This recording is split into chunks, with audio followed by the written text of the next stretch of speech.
దేవుని నామమునకు మహిమ కలుగునుగాక. మీకు నా ఉదయకాలపు శుభములు తెలియజేస్తూ ఉన్నాను.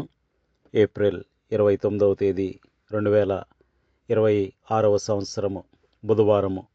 ఈరోజు వాక్యము సమూయేలు 2వ గ్రంథము 14వ అధ్యాయము 1వ వచనము.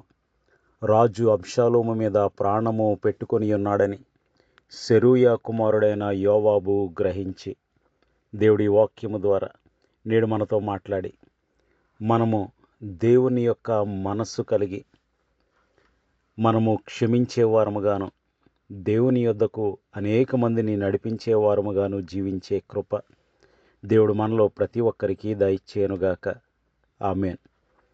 ఎప్పుడైతే దావీదు తన కుమారుడైన అమ్నోనును బట్టి దుఃఖిస్తూ 3 సంవత్సరాలు గడిపేశాడో, అబ్షాలోము ఆ 3 సంవత్సరాలు తన తల్లి అయిన మాకా యొక్క తండ్రి అయిన తల్మయి రాజ్యంలో, గెషూరు రాజ్యంలో తన తల దాచుకున్నాడు.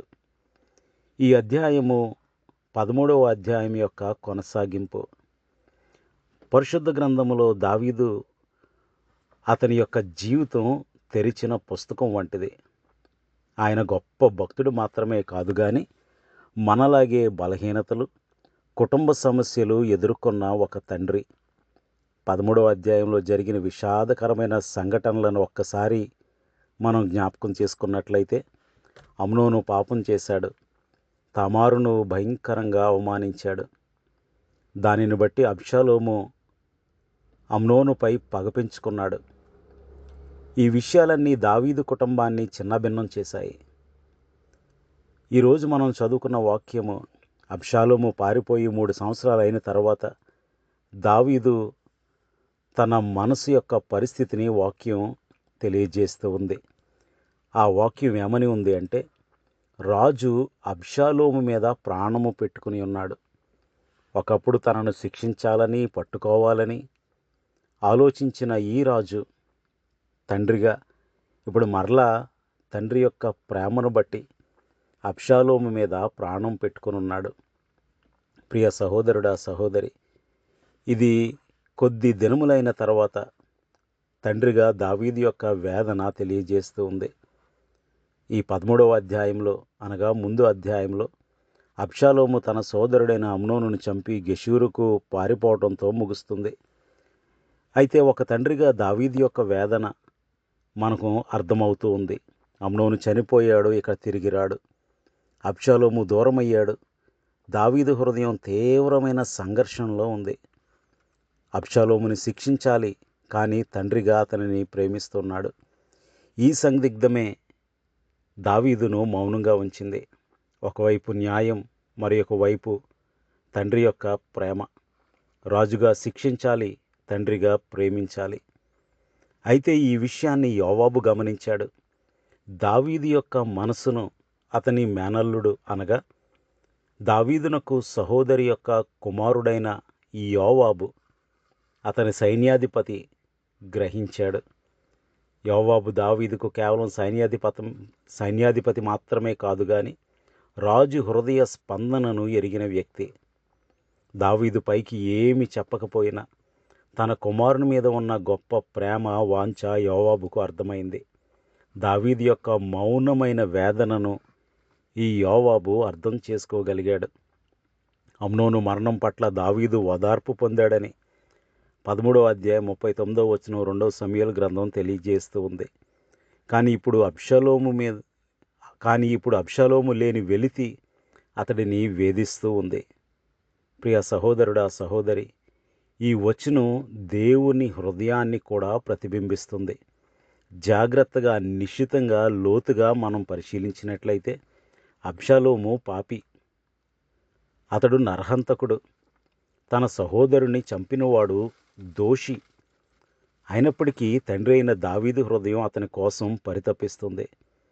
అలాగే మనం పాపులమైనప్పటికీ, దేవునికి దూరమైనప్పటికీ, శత్రువులమైనప్పటికీ ఆయన హృదయం మన కోసం పరితపించింది.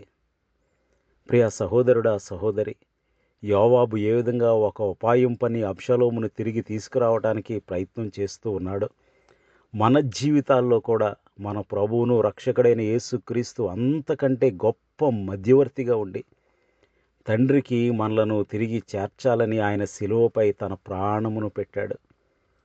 ఇక్కడ మనం క్షమించే హృదయాన్ని అర్థం చేసుకోవాలి.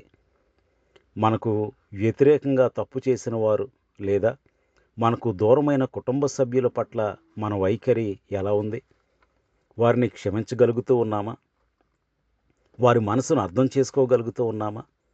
దేవుని క్షమాపణను వారి పట్ల చూపగలుగుతూ ఉన్నామా? ఇది మన జీవితాలకు అన్వయం చేసుకోవాలి.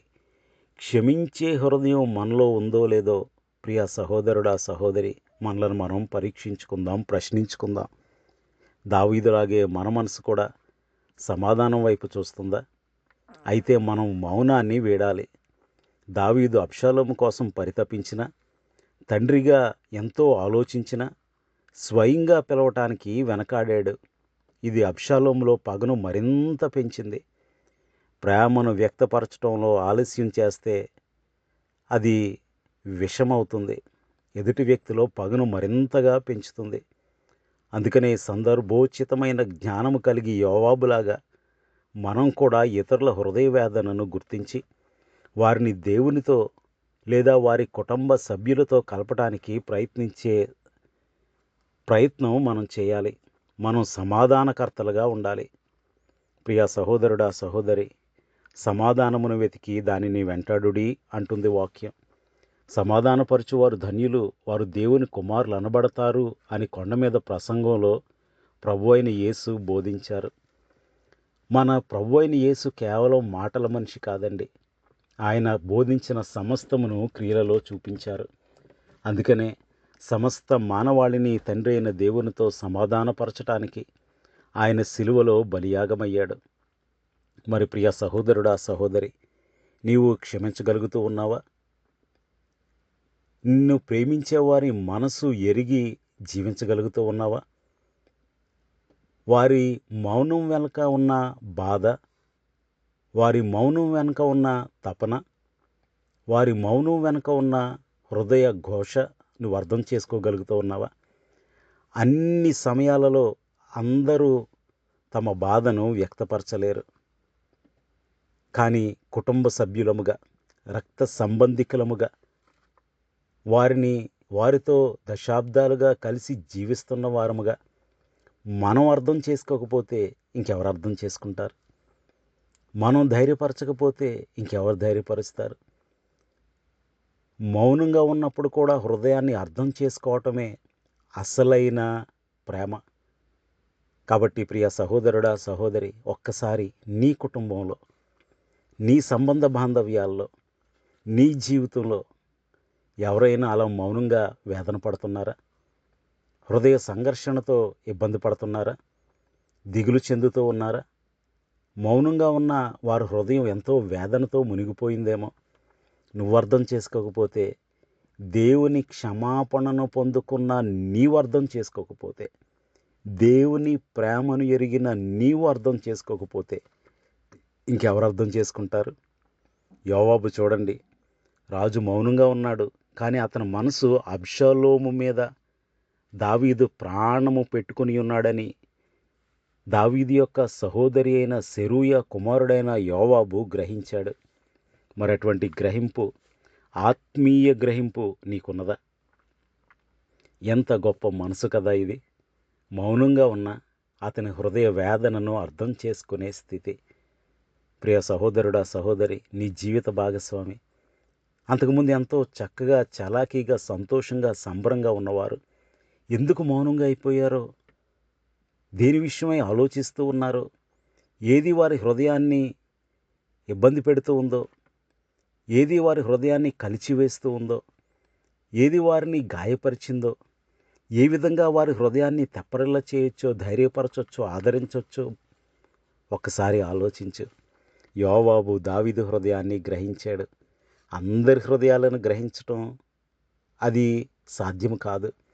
ఎందుకంటే హృదయాన్ని పరిశీలించగలవాడు ప్రభువు మాత్రమే. అయితే నిన్ను ప్రేమించేవారు, అంతకు మునుపు సంతోషంగా ఉన్నవారు ఇప్పుడు ఎందుకు సంతోషంగా ఉండటం లేదో, యోవాబు వలె గ్రహించి వారిని ధైర్యపరిచి బలపరిచి ఆదరించి ప్రార్థించగలిగే మనసు మనకున్నట్లయితే ఎంత సంతోషమో. ఆ విధంగా వారిని ధైర్యపరిచి ఆదరించి బలపరిచి దేవుని యొద్దకు నడిపించి వారి కుటుంబాలలో వారి సంబంధ బాంధవ్యాలలో సమాధానపరిచే సమాధానకర్తలుగా జీవించే కృప దేవుడు మనలో ప్రతి ఒక్కరికి దయచేయునుగాక. ఆమేన్. ప్రార్థన చేసుకుందాం. సర్వోన్నతుడును సర్వశక్తివంతుడువైన మా ప్రియ పరలోకపు తండ్రి, జీవం గల దేవ, దావీదు యొక్క మనసు అబ్షాలోముపై ఉన్నదని, దావీదు అబ్షాలోముపై ప్రాణము పెట్టుకుని ఉన్నాడని యోవాబు గ్రహించాడు. అవును ప్రభువా, గ్రహించి దానికి తగినట్లుగా ఏర్పాట్లు చేస్తూ ఉన్నాడు. ప్రభువా, తన కుమారునితో సమాధానపరుస్తూ ఉన్నాడు.